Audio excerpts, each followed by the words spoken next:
नमस्कार मित्रों, मैं आकाश स्वागत करता हूं आपका आपके अपने चैनल द इकोनॉमिक्स पॉइंट पर। आज हम प्रायिकता यानी प्रोबेबिलिटी को पढ़ेंगे। प्रोबेबिलिटी यानी प्रायिकता न सिर्फ आप कह लीजिए दैनिक जीवन में महत्वपूर्ण है, बल्कि एग्जाम के दृष्टिकोण से बहुत ही महत्वपूर्ण टॉपिक है। चाहे आप यूजीसी नेट की तैयारी कर रहे हो, जीआईसी की तैयारी कर रहे हो, पीजीटी एग्जाम की तैयारी कर रहे हैं, सब में प्रायिकता के कुछ सवाल पूछे जाते हैं। बहरहाल बीए थर्ड ईयर के जो स्टूडेंट पढ़ रहे हैं उनको भी प्रायिकता का एक टॉपिक पढ़ना है। जब आप प्रायिकता को पढ़ेंगे या पढ़ते हैं तो आप क्या करते हैं, कुछ बेसिक गलतियां होती हैं आपसे। वो बेसिक गलतियां क्या है कि आप जो टर्मोलॉजी है, जो टर्मिनोलॉजी है, जो शब्दावलियां हैं, उनको न पढ़कर आप सीधे क्या कर देते हैं, सवालों को हल करने का प्रयास करते हैं। निसंदेह शॉर्ट ट्रिक यानी कम समय में आप सवालों को हल करना सीखना चाहते हैं, और ऐसे में आपसे बार बार एक ही जैसी गलतियां दोहराई जाती हैं, यानी आप बार बार गलतियां करते हैं और अपने सवाल को गलत कर देते हैं। मित्रों, आज के लेक्चर के माध्यम से मेरा यह प्रयास है कि आगे लगातार पर डे मैं आपको प्रायिकता का एक लेक्चर प्रोवाइड करूं और विद इन अ वीक आप प्रायिकता में बहुत बेहतर स्थिति में पहुंच सकें, सवालों को पूरी तरह से हल कर सकें, ऐसी स्थिति में आप पहुंच सकें। ठीक है, तो आइए शुरू करते हैं हम प्रायिकता यानी प्रोबेबिलिटी को। देखिए, सबसे पहले प्रोबेबिलिटी क्या है ना, प्रायिकता क्या है, जिसे हम संभावना भी कहते हैं। इसको हम और क्या कहते हैं, इसको हम संभावना भी कहते हैं। ठीक है, इसको हम संभावना भी कहते हैं। तो प्रोबेबिलिटी क्या है? किसी घटना के घटित होने या न घटित होने के संयोग को प्रोबेबिलिटी कहा जाता है। किसी, आप लिख लीजिए, किसी घटना के घटित होने, ठीक है, किसी घटना के घटित होने या न घटित होने के संयोग को, किसी घटना के घटित होने या न घटित होने के संयोग को, न घटित होने के संयोग को, संयोग का मतलब है चांस, इसको आप क्या कहेंगे, प्रायिकता कहते हैं, प्रोबेबिलिटी कहते हैं। ठीक है, मैं आपको प्रायिकता एकदम बेसिक से बता रहा हूं, प्रायिकता क्या है, किन लोगों ने इसको परिभाषित करने का प्रयास किया, साथ ही साथ एक फैक्ट शीट मैं आपको दूंगा कि इसका डेवलपमेंट कैसे हुआ, कैसे प्रायिकता का विकास क्रम हुआ है, या किस तरह से प्रायिकता का विकास हुआ। देखिए, हमने कहा कि किसी घटना के घटित होने या न घटित होने के संयोग को प्रायिकता कहा जाता है। देखिए, अब आप इस घटनाक्रम को समझिएगा कि एक इटली के गणितज्ञ हैं, इटली के एक कौन है, गणितज्ञ हैं। क्या नाम है इनका? इनका नाम है जेरोम कार्डन। जेरोम कार्डन। जेरोम कार्डन साहब ने क्या किया, जेरोम कार्डन साहब ने एक किताब लिखी। किस पर लिखी? Book on games, book on games of chance. एक किताब लिखी उन्होंने, क्या नाम है इसका? Book on games of chance. Jerome कार्डन साहब की डेथ हो गई, ठीक है, मतलब मर गए वो, और उसके बाद 1663 में, यानी मरने के बाद 1663 ईस्वी में इस किताब को प्रकाशित किया गया। ठीक है, तो सबसे पहले प्रायिकता या संभावना की चर्चा कहां पे हुई, प्रोबेबिलिटी की चर्चा कहां हुई? जेरोम कार्डर ने अपनी book on games of chance में इसकी व्याख्या की या बताया कि प्रायिकता नामक कोई चीज होती है। ठीक है, उसके बाद का जो घटनाक्रम है वो बड़ा इंटरेस्टिंग है। फ्रांस के कुछ अर्थशास्त्री हैं, फ्रांस के कौन है? अर्थशास्त्री हैं। क्या नाम है इनका? इनका नाम आपने सुना होगा, दो अर्थशास्त्रियों के नाम है, एक है पास्कल साहब, पास्कल है एक, और दूसरे अर्थशास्त्री कौन से हैं? दूसरे अर्थशास्त्री हैं Pierre de Fermat. Pierre D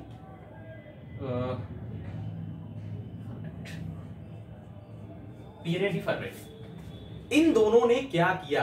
देखिए बड़ी इंटरेस्टिंग सी बात है कि इन दोनों ही अर्थशास्त्रियों ने क्या किया? इन्होंने देखा एक फ्रांस का अर्थशास्त्री है, सॉरी एक फ्रांस का जुआरी है और वो बेहद धनी जुआरी है, यानी अगर वो गेम खेलता है तो उसके जीतने की संभावनाएं काफी अधिक होती हैं। इन्होंने देखा कि वो किस प्रकार का गेम खेल रहा है, तो उसका नाम इन्होंने दिया कि सी डी मेरे। ये क्या है? यह एक व्यक्ति है, कौन है? जुआरी है, और ये काफी धन जीत रहा है, तो जुआ खेलकर काफी धनी हो रहा है।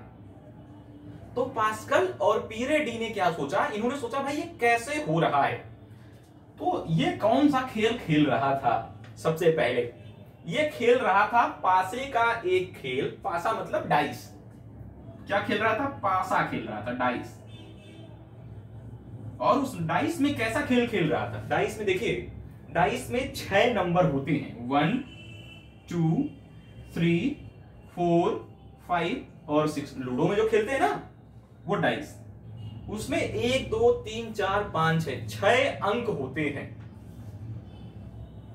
डी मरे साहब क्या खेल रहे थे? वो कह रहे थे कि एक साथ 2 पासों को उछाला जाए। 2 पासे एक साथ उछाल रहे हैं, तो उन दोनों ही पासों में 6 आने की प्रायिकता, 6 आने की संभावना, इस पर वो खेल रहे थे और लगातार जीत रहे थे। पास्कल और पियरे डी फॉर्मेट ने क्या देखा? इन्होंने देखा और इस बात का पता लगाने का प्रयास किया कि किस तरह से ये 2 6 दोनों पासे में 2 6 आ सकते हैं। किस तरह से? 2 पासा है, दोनों को फेंक रहे हैं और या तो 1 आएगा या 2 आएगा, 3 4 5 या 6। ठीक है, हर एक पासे में ऐसा ही होगा। अब दोनों के कॉम्बिनेशन को आप लेंगे। जब दोनों के कॉम्बिनेशन को आप लेंगे तो आप इसको कैसे दिखा सकते हैं?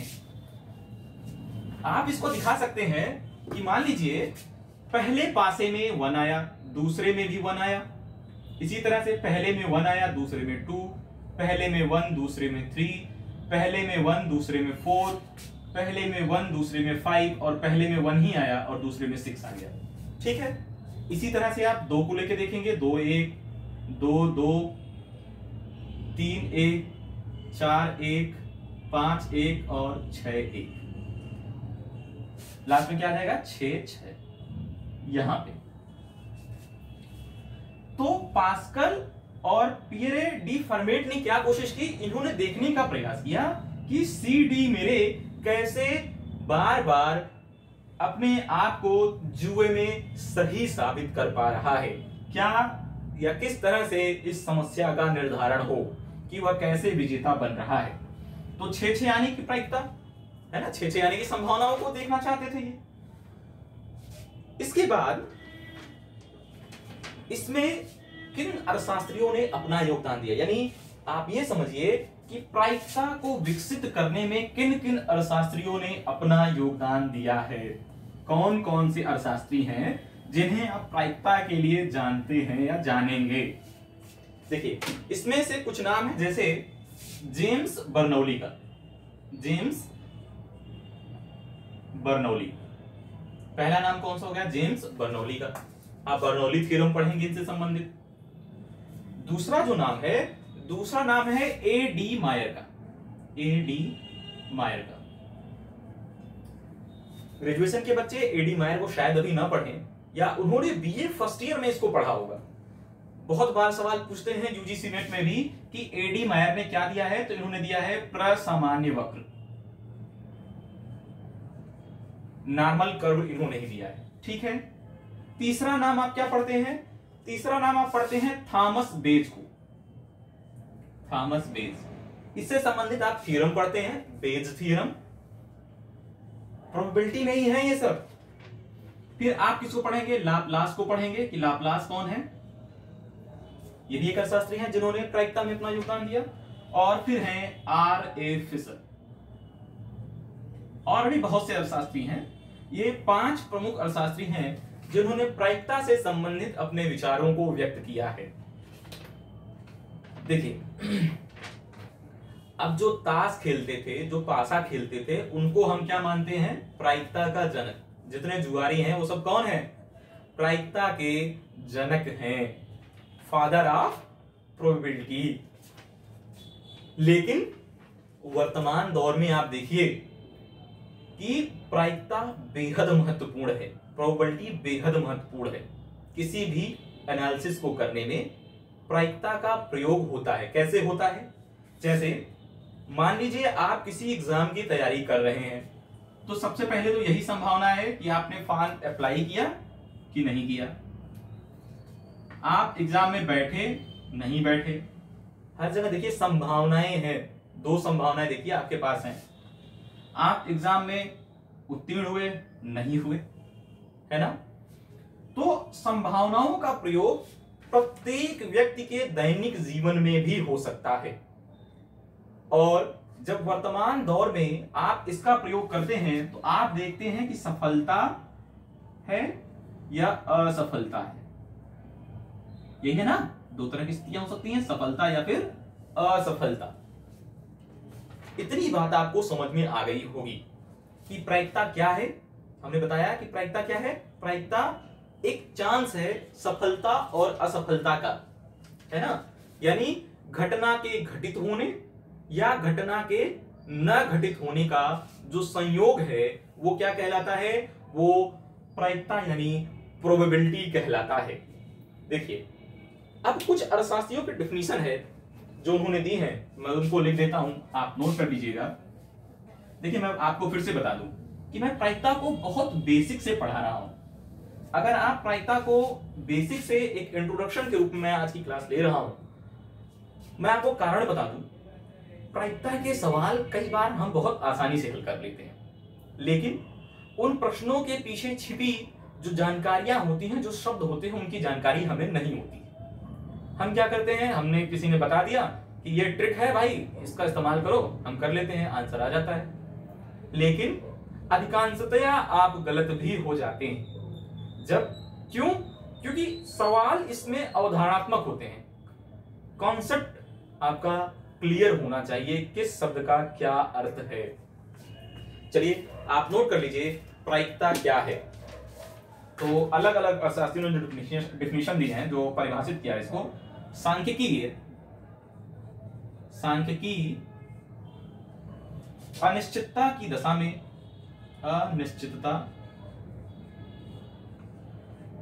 की दशा में परिकल्पित जोखिम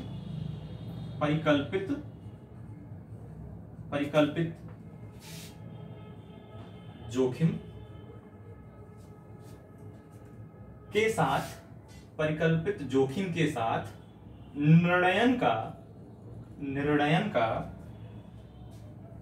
विज्ञान है। ठीक है, इसको किसने दिया है, लिन चाउ ने, लिन चाउ। ठीक है, इन्होंने क्या कहा, इन्होंने कहा जो सांख्यिकीय है वो अनिश्चितता की दशा में परिकल्पित संभावनाओं वाली परिकल्पित जोखिम के साथ निर्णयन का विज्ञान है। दूसरा, प्रायिकता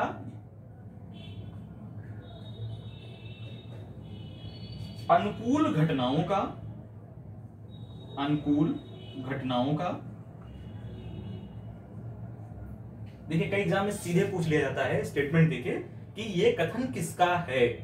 ठीक है, तो प्रायिकता अनुकूल घटनाओं का समान संभावनाओं वाली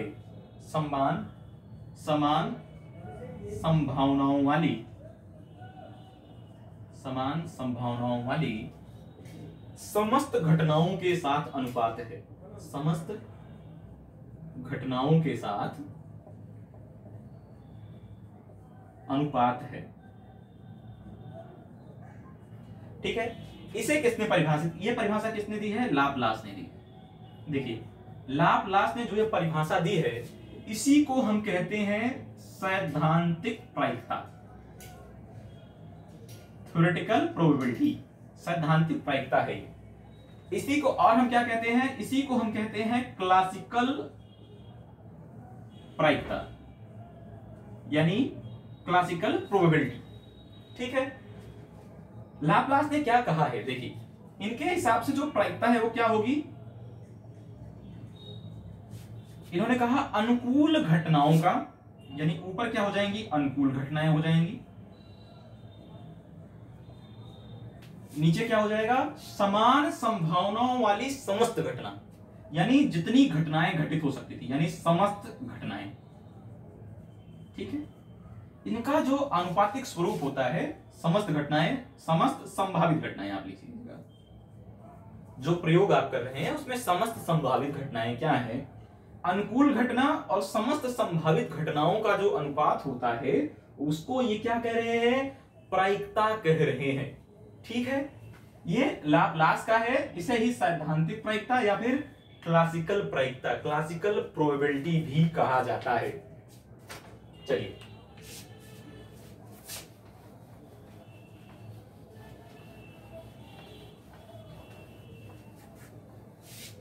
आइए आगे देखते हैं।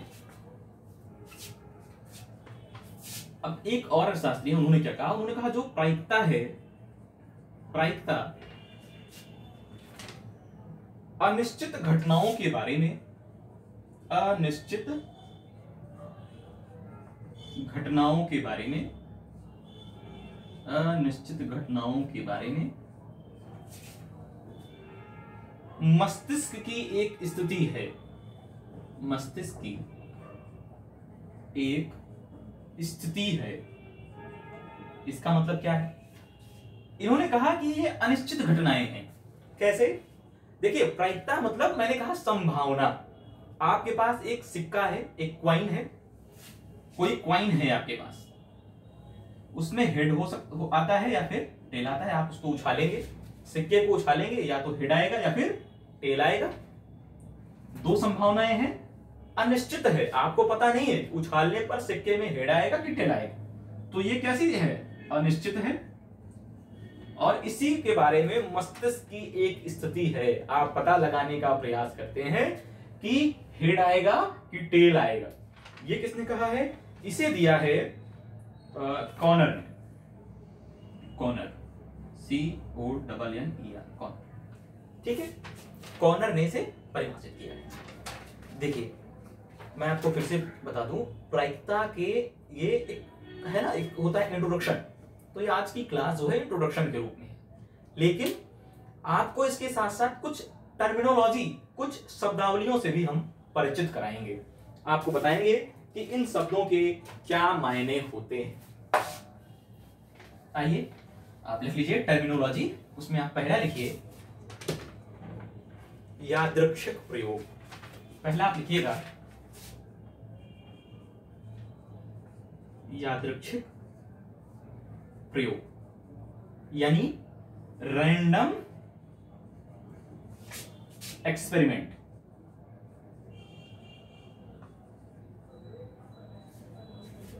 यादृच्छिक प्रयोग क्या है? ठीक है, देखिए कोई भी प्रयोग, समझिएगा यादृच्छिक प्रयोग को, कि कोई भी प्रयोग समान दशा में, यानी दशा हम समान रख रहे हैं, और उसकी पुनरावृत्ति करें।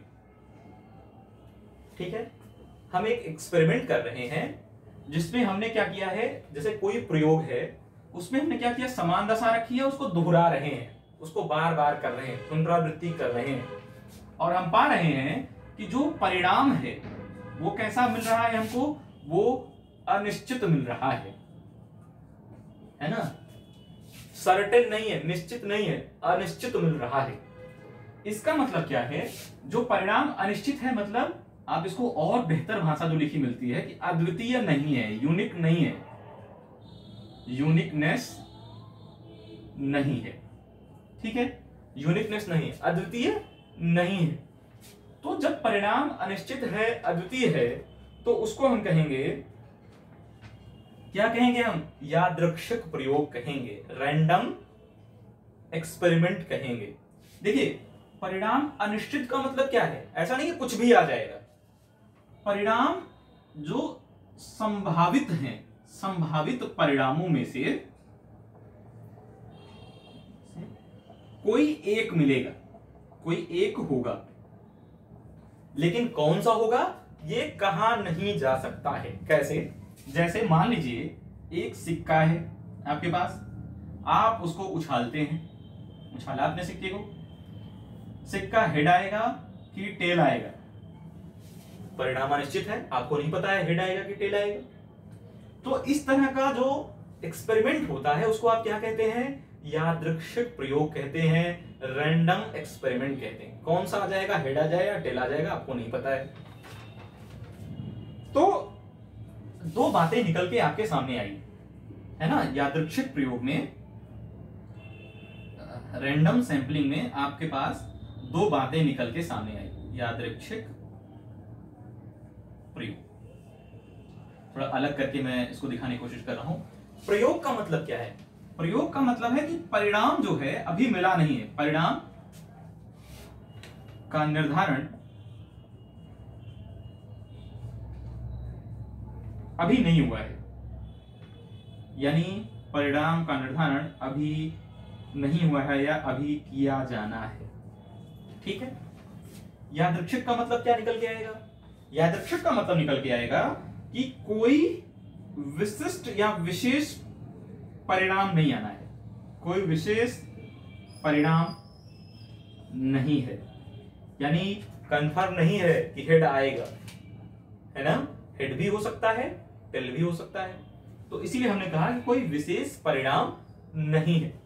तो आपको यादृच्छिक प्रयोग यानी रैंडम एक्सपेरिमेंट समझ में आ गया होगा कि रैंडम एक्सपेरिमेंट क्या है, कि प्रयोग की समान दशा की, प्रयोगों की समान दशाओं में पुनरावृत्ति करने पर कोई निश्चित परिणाम नहीं मिलता है, अनिश्चित होता है परिणाम, अद्वितीय नहीं होता है। हमने क्या कहा? लेकिन जो भी परिणाम मिलेगा वो संभावित परिणामों में से ही एक होगा। यानी हमने कहा कि सिक्का है, उछाल रहे हैं उसको, हेड आएगा, टेल आएगा, हमको नहीं पता है, परिणाम कैसा है? अनिश्चित है। और ऐसे में जो प्रयोग है उसको हम क्या कहेंगे? यादृच्छिक प्रयोग कहेंगे, रैंडम एक्सपेरिमेंट कहेंगे। ठीक है। आइए, ये आपकी पहली टर्मिनोलॉजी थी। ठीक है, ये आपकी पहली टर्मिनोलॉजी थी। आइए अब आपको हम दूसरी टर्मिनोलॉजी से परिचित कराते हैं कि दूसरी टर्मिनोलॉजी क्या है। देखिए, जो दूसरी टर्मिनोलॉजी है वो है परख एवं घटना। दूसरी जो टर्मिनोलॉजी है वो है क्या? परख एवं घटना। ठीक है। जैसे हमने आपको एग्जांपल दिया सिक्के का, क्वाइन का, तो अगर एक सिक्के को उछाला जा रहा है तो वो क्या कहलाएगा? वो कहलाएगा परख। ठीक है, इसको इंग्लिश में मैं लिख देता हूं, ट्रायल एंड इवेंट। इसको बोलते हैं ट्रायल और इसको बोलते हैं क्या? इवेंट। ट्रायल क्या है? ट्रायल के बारे में, परख के बारे में हमने आपको क्या बताया? ट्रायल के बारे में कि एक कोई सिक्का है, ठीक है, एक सिक्का है, उसको आप उछाल रहे हो, तो उसको क्या कहेंगे? उसको हम कहेंगे परख, यानी यादृच्छिक प्रयोग का निष्पादन। जो आप यादृच्छिक प्रयोग कर रहे हो ना, उसी को क्या कहते हैं? परख। यानी अगर एक सिक्का उछाल रहे हो, एक सिक्के या सिक्के को उछालना, एक सिक्के को उछाल रहे हो, उसको क्या कहेंगे? परख या ट्रायल। ट्रायल कर रहे हो ना, हेड आएगा कि टेल आएगा। घटना क्या होती है? इवेंट क्या होता है? इवेंट होता है यादृच्छिक प्रयोग का परिणाम, रिजल्ट, निष्कर्ष, है ना? इवेंट मतलब घटना, और हमने कहा घटने का मतलब क्या है कि क्या घटना घटित हो रही है। हम सिक्के को उछाल रहे हैं, एक क्रिया कर रहे हैं जिसको हमने कहा परख, ट्रायल। तो हमने कहा घटना क्या होती है कि क्या परिणाम मिल रहा है। ठीक है, यानी जो भी परिणाम मिलते हैं उसे क्या कहेंगे, घटना कहेंगे। यादृच्छिक जो एक्सपेरिमेंट है, यादृच्छिक प्रयोग के जो परिणाम मिल रहे हैं, जो हेड और टेल आ रहे हैं, वो क्या है, इवेंट्स हैं, घटना है। ठीक है, आइए तीसरी टर्मिनोलॉजी से आपको परिचित कराते हैं। तीसरी टर्मिनोलॉजी क्या होती है? तीसरी टर्मिनोलॉजी जो है उसको हम कहते हैं, तीसरी कहेंगे सर्वांगपूर्ण घटना। सर्वांगपूर्ण घटना, सर्वांगपूर्ण घटना क्या होती है? Exhaustive events, exhaustive event. देखिए सर्वांगपूर्ण घटना क्या है? तो अगर आप कोई यादृच्छिक प्रयोग कर रहे हैं, है ना, रैंडमली एक्सपेरिमेंट कर रहे हैं, तो जितने भी संभावित परिणाम हैं, जितने भी संभावित परिणाम हैं, यानी संभावित परिणामों की कुल संख्या, सर्वांगपूर्ण घटना क्या है? हमने आपसे कहा एग्जॉस्टिव इवेंट। भाई कोई भी आप रैंडमली एक्सपेरिमेंट कर रहे हैं, रैंडम एक्सपेरिमेंट कर रहे हैं, तो संभावित परिणामों की जो कुल संख्या होती है उसको आप क्या कहते हैं? सर्वांगपूर्ण घटना कहते हैं। जैसे फिर से आप कॉइन का एग्जांपल लीजिए, सिक्के का। आपने एक सिक्का लिया, उसको उछाला, हेड आया या फिर टेल आया, कितनी घटनाएं घटित हुई? कुल 2 परिणाम मिल सकते हैं संभावित रूप से। तो 2 क्या हो जाएगा? जो 2 है या 2 है वो सर्वांगपूर्ण घटना हो जाएगी।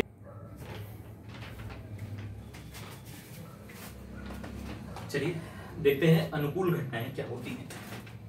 आप चौथा लिख लीजिएगा, अनुकूल घटनाएं। अनुकूल घटनाएं का मतलब क्या हो जाएगा? जो फेवर में है, तो फेवरेबल इवेंट्स। देखिए अनुकूल घटनाएं क्या होती हैं? तो वांछित जो संख्या है, कोई जैसे आप यादृच्छिक प्रयोग कर रहे हैं, रैंडम एक्सपेरिमेंट कर रहे हैं, और इस रैंडम एक्सपेरिमेंट में जो वांछित घटना घटित होने की संख्या होती है, जो वांछित घटना घटित होने की संख्या, घटित होने की संख्या, यानी अनुकूल घटनाओं में क्या होगा? वांछित घटना घटित होने की संख्या। यानी जैसे मान लीजिए कि एक ताश की गड्डी है जिसमें 52 पत्ते होते हैं। पता है ना आपको ताश की गड्डी में कितने पत्ते होते हैं? ताश की आपने गड्डी ली है, उसमें 52 पत्ते हैं, और आप क्या चाहते हैं? आप चाहते हैं कि एक किंग निकाला जाए। कुल कितने किंग होते हैं? 4। तो ये जो 4 होगा वो क्या हो जाएगा? आपके फेवरेबल इवेंट्स की संख्या हो जाएगी। अनुकूलतम घटनाएं कितनी हैं? 4। मान लीजिए आपको एक लाल पान का पत्ता निकालना होता, 13 लाल के पत्ते होते हैं उसमें, तो अनुकूल घटनाएं कितनी हो जाती? 13। ठीक है, एक मिनट जस्ट रुक जाइएगा। ठीक है, ये चौथा हो गया। पांचवा आप देखिएगा, पांचवा होता है, जो पांचवा टर्मिनोलॉजी है उसको आप बोलते हैं क्या? उसको आप बोलते हैं परस्पर अपवर्जी घटनाएं। पांचवे को क्या बोलते हैं? परस्पर अपवर्जी घटनाएं, यानी म्यूचुअली एक्सक्लूसिव इवेंट्स। देखिए जो म्यूचुअली एक्सक्लूसिव इवेंट्स हैं वो क्या होती हैं? मान लीजिए 2 से अधिक घटनाएं, जैसे म्यूचुअली एक्सक्लूसिव इवेंट्स को आप ऐसे समझिएगा कि 2 घटनाएं हैं। मान लीजिए एक सिक्का है, एक कॉइन है, एक कॉइन है, उसको आप उछाल रहे हैं। हेड आ सकता है, टेल आ सकता है, दोनों में से कोई एक आ सकता है। दोनों घटनाओं को हम क्या कहते हैं? कहते हैं परस्पर अपवर्जी घटनाएं। परस्पर अपवर्जी घटनाएं यानी ऐसी दो घटनाएं जिनमें से किसी एक के घटने पर दूसरी घटना स्वतः निरस्त हो जाती है, दूसरी घटना नहीं घटती है, दूसरी घटना के घटित होने की संभावना समाप्त हो जाती है। हमने आपसे क्या कहा? एक कॉइन है, उसको आप उछाल रहे हो, हेड आएगा या फिर टेल आएगा। अगर हेड आता है तो टेल आने की संभावना समाप्त हो जाती है, अगर टेल आता है तो हेड आने की संभावना समाप्त हो जाती है। इसका मतलब क्या हुआ कि किसी एक प्रयोग में जितने भी संभावित घटनाएं हैं, किसी एक घटना के घटित होने पर से सभी घटनाएं उस प्रयोग में निरस्त हो जाती हैं। उन्हें आप क्या कहते हैं? परस्पर अपवर्जी घटनाएं। ठीक है, यानी एक घटना के घटित होने की संभावना अन्य घटनाओं के या अन्य सभी घटनाओं के उसी प्रयोग में घटने की संभावना को समाप्त कर देता है। ठीक है, ये हो गया क्या? परस्पर अपवर्जी घटनाएं। छठवां टर्मिनोलॉजी देख लेते हैं क्या होता है। सिक्स्थ, देखिए जो छठवीं टर्मिनोलॉजी है वो क्या है? उसको आप बोलते हैं संप्रायिक घटनाएं। बहुत छोटी छोटी बातें हैं जो आप गलत कर देते हैं अधिकतर। संप्रायिक घटनाएं, इनको आप क्या बोलते हैं? इनको आप बोलते हैं इक्वली लाइकली इवेंट्स। ठीक है, इक्वली लाइकली इवेंट्स। अच्छा देखिए, इक्वली लाइकली इवेंट्स क्या हैं? जैसे मान लीजिए, फिर से मैं आपको एक कॉइन का, एक सिक्के का उदाहरण देता हूं। एक सिक्का है, एक कॉइन है, और इसको आप क्या कर रहे हो? इसको आप टॉस कराते हो, इसको आप उछालते हो। आपको पता है कि इवेंट्स क्या हो सकते हैं? हेड हो सकता है और टेल हो सकता है। हेड आए या फिर टेल आए। तो अगर हेड और टेल आने की संभावना समान हो, यानी हेड आएगा या टेल आएगा, पूरी तरह से निष्पक्ष है, तो इसमें क्या होगा? निष्पक्षता होती है, सबसे पहली बात। ठीक है, संप्रायिक घटनाएं क्या है? जैसे कोई रैंडमली एक्सपेरिमेंट आप कर रहे हो, उसमें से किसी भी इवेंट को, किसी भी घटना को कोई प्राथमिकता ना दी जाए। यानी हमने आपको इसको क्या बताया? संप्रायिक घटना वो घटनाएं हैं जिनके प्रयोग में या किसी प्रयोग में यदि किसी भी घटना को प्राथमिकता न दी जाए। और ये प्राथमिकता कब नहीं दी जाएगी? जब पूरी तरह से निष्पक्षता बनी रहती हो। ठीक है, तो उसको कहेंगे संप्रायिक घटनाएं। ये कैसी घटनाएं हैं? संप्रायिक घटनाएं हैं। क्यों? हेड और टेल दोनों के आने की संभावना समान है। आइए सातवां टर्मिनोलॉजी देख लेते हैं। सातवीं टर्मिनोलॉजी कौन सी होती है? सातवीं जो टर्मिनोलॉजी है वो है स्वतंत्र घटनाएं, इंडिपेंडेंट इवेंट्स। स्वतंत्र घटनाएं, स्वतंत्र घटनाएं यानी इंडिपेंडेंट इवेंट्स। देखिए, स्वतंत्र घटनाएं यानी इंडिपेंडेंट इवेंट्स क्या है? ठीक है, मान लीजिए कि एक डाइस है। ठीक है, एक डाइस है, एक मान लीजिए सिक्का है, या ठीक है एक सिक्का हमने लिया। स्वतंत्र घटना का क्या मतलब होता है? हमने एक सिक्का, एक कॉइन लिया। ठीक है, हेड आ सकता है, टेल आ सकता है। ठीक है, एक बार हमने सिक्के को उछाला, पहली बार जब हमने सिक्के को उछाला तो हेड आ सकता है या फिर टेल आ सकता है। मान लीजिए आप कि पहली बार में हेड आया, उसी सिक्के को हम दोबारा उछालते हैं। उसी सिक्के को हमने क्या किया? उसी कॉइन को दोबारा टॉस किया, अब ये हेड आएगा या टेल आएगा, क्या ये पहले एक्सपेरिमेंट पर डिपेंड करता है? पहली बार सिक्का जब हमने उछाला था, क्या उस पर ये डिपेंड करता है? बिल्कुल नहीं। तो इस तरह से जो ये घटनाएं होंगी वो क्या होंगी? स्वतंत्र घटनाएं होंगी, इंडिपेंडेंट इवेंट्स होंगे। तो इंडिपेंडेंट इवेंट्स को आप कैसे समझेंगे?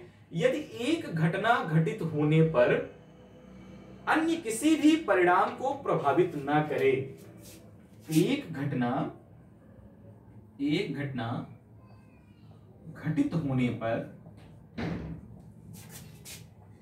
अन्य किसी परिणाम को प्रभावित ना करे। भाई हम एक एक्सपेरिमेंट कर रहे हैं, उसमें हमको दो सिक्कों को उछालना है। पहले सिक्के को हमने उछाला, हेड आया, ठीक है, हेड या टेल में से हेड मिला हमको। उसी सिक्के को हमने दोबारा उछाला, हेड आएगा या टेल कहा नहीं जा सकता है। यानी एक घटना के घटित होने पर अन्य किसी परिणाम को प्रभावित ना करे, अन्य किसी परिणाम को, यानी दूसरा जो परिणाम मिलेगा, हेड मिलेगा या टेल मिलेगा, इसको प्रभावित नहीं कर रहा है। तो ये घटनाएं कैसी हो जाएंगी? स्वतंत्र घटना हो जाएगी, स्वतंत्र घटनाएं हो जाएंगी, इंडिपेंडेंट इवेंट्स हो जाएंगे। चलिए अगला देखते हैं। जो आखिरी टर्मिनोलॉजी है उसको हम क्या बोलते हैं? उसको हम बोलते हैं, जो आखिरी टर्मिनोलॉजी है उसको हम बोलेंगे, क्या बोलेंगे उसको हम? स्वतंत्र घटना हो गई। अब कौन सी घटना आ जाएगी? आश्रित घटनाएं। आश्रित घटनाएं, यानी आश्रित घटनाएं का मतलब क्या हो जाएगा? इसका मतलब हो जाएगा कि किस तरह से एक घटना घटित होने पर दूसरी घटना के परिणामों पर प्रभाव डालती है। ठीक है, यानी डिपेंडेंट, इसको लिख लीजिए, डिपेंडेंट इवेंट्स। तो डिपेंडेंट इवेंट्स क्या है? आश्रित घटनाएं क्या होती हैं? तो आश्रित घटनाओं के बारे में हमने आपको क्या बताया? हमने कहा कि अगर कोई घटना घटित होती है, मान लीजिए एक ताश की गड्डी, ताश की एक गड्डी आपने ली। ताश की इस गड्डी में क्या है? कितने पत्ते होंगे? 52 कार्ड्स होंगे, 52 पत्ते होंगे, ऐसे लिखते हैं 52 पत्ते हैं। अब मान लीजिए इन 52 पत्तों में से हमने क्या किया? हमें 2 पत्ते निकालने हैं। पहला पत्ता मान लीजिए हमने किंग का निकालने का सोचा, के का। आपको पता है कि 4 पत्ते किंग के होते हैं। एक पत्ता हमने किंग का निकालने का सोचा। पहले कितनी थी पत्तों की संख्या किंग के? 4। एक हमने निकाल लिया, ठीक है। उसी प्रयोग में मान लीजिए पत्तों को हमने दोबारा नहीं रखा, जिस पत्ते को हमने निकाला उसको हमने दोबारा नहीं रखा, और फिर से हम एक और किंग निकालना चाहते हैं। ठीक है, एक किंग हम और निकालना चाहते हैं। पत्तों की संख्या घटकर कितनी हो गई है? 3। और अब क्या होगा? अब होगा ये कि जो पहला वाला घटना है वो दूसरे वाली घटना या उसके परिमाण को प्रभावित करती है। यानी पहली घटना के घटित होने से दूसरी घटना के घटित होने के परिणाम पर प्रभाव पड़ेगा, है ना। यानी आप इसको कैसे लिखेंगे? आप लिखेंगे कि जो आश्रित घटनाएं होती हैं उसमें ये होता है कि एक घटना के घटित होने पर दूसरी घटना के घटित होने की प्रक्रिया पर या दूसरी घटना पर प्रभाव पड़ता है। दूसरी घटना के घटित होने पर प्रभाव पड़ता है। एक घटना के घटित होने पर, एक घटना के घटित होने पर दूसरी घटना के घटित होने पर प्रभाव पड़ेगा। ठीक है, ये हो गई आश्रित घटनाएं। तो मुझे उम्मीद है कि आपको ये टर्मिनोलॉजी, आपको ये शब्दावलियां समझ में आई होंगी। आप इनको अच्छे से नोट कर लीजिएगा। आइए हम समझते हैं कि प्रायिकता का जो मान होता है वो कितना हो सकता है। जो प्रायिकता की वैल्यू होती है, जो प्रायिकता का मान होता है वो कितना हो सकता है। देखिए लाप्लासे ने क्या कहा? लाप्लास ने कहा कि प्रायिकता क्या होती है? प्रायिकता को इन्होंने कहा कि जो फेवरेबल इवेंट्स हैं, जो अनुकूल परिस्थितियां हैं,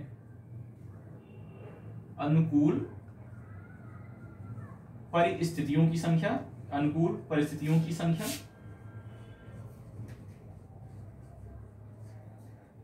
अपॉन में क्या हो जाएगा, इन्होंने क्या कहा, अपान में हो जाएगा कुल संभावित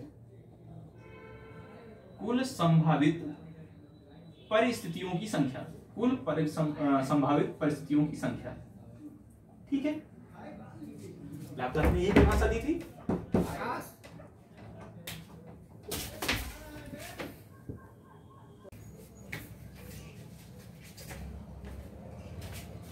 तो प्रायिकता क्या होती है, अनुकूल परिस्थितियों की संख्या बटे में कुल संभावित परिस्थितियों की संख्या। इसको किसने बताया था, लाप्लास ने बताया था।